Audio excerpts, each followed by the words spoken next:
Have you ever heard the tale of a wolf repaying a debt of gratitude? This story happened right in our local Chanli radius, and any storyteller would start with that poor boy, Shao Chang. But if you ask me, the most bizarre part of the story begins with that wedding procession being ambushed by a pack of wolves. It was the grand wedding of Miss Lin, the third daughter of a wealthy family in town. The dowry was a spectacle of vibrant rats, and the drums and gongs blared as the procession made its way to the city to the home of Squire Sun. Who would have thought that, as the party passed through the old forest, the daylight would suddenly dim? A deafening wolf howl pierced the air, and instantly, dozens of grey shadows darted out from the surrounding bushes and trees. Their eyes glowed a terrifying green under the sun. Wolves!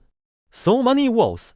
The musicians and porters dropped their instruments and luggage, screaming and fleeing for their lives. The sedan chair bearer's legs went soft, and the chair tipped over with a loud crash. The curtain was flung open, and as Miss Lin's pale, frightened face peeked out, she was so overwhelmed by the sight that her eyes rolled back and she fainted on the spot. These wolves weren't there to rob anyone. They simply surrounded the sedan chair, silent and motionless, like a pack of well-disciplined soldiers, a scene so eerie it was chilling. It wasn't until late into the night that the wolves dispersed as quietly as they had appeared, leaving behind only the overturned red sedan chair and the single unconscious bride. How did this sedan chair and this bride end up at the doorstep of a poor woodcutter like Shao Chang? To understand that, we have to go back half a year. Our protagonist, Shao Chang, was an honest, hard-working woodcutter. His family was dirt poor, and he lived with his widowed mother. But he had a good heart and lived with integrity. One evening, Shao Chang was carrying his load of firewood back home when a cold gust of wind swept through the path, making his blood run cold. He looked up, and his heart leapt into his throat.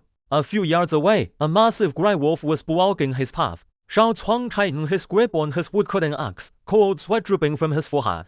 The axe was his livelihood, but against a wolf that big, he wasn't so sure. He slowly backed away, but the wolf didn't lunge. Instead, he let out a low, pitiful howl.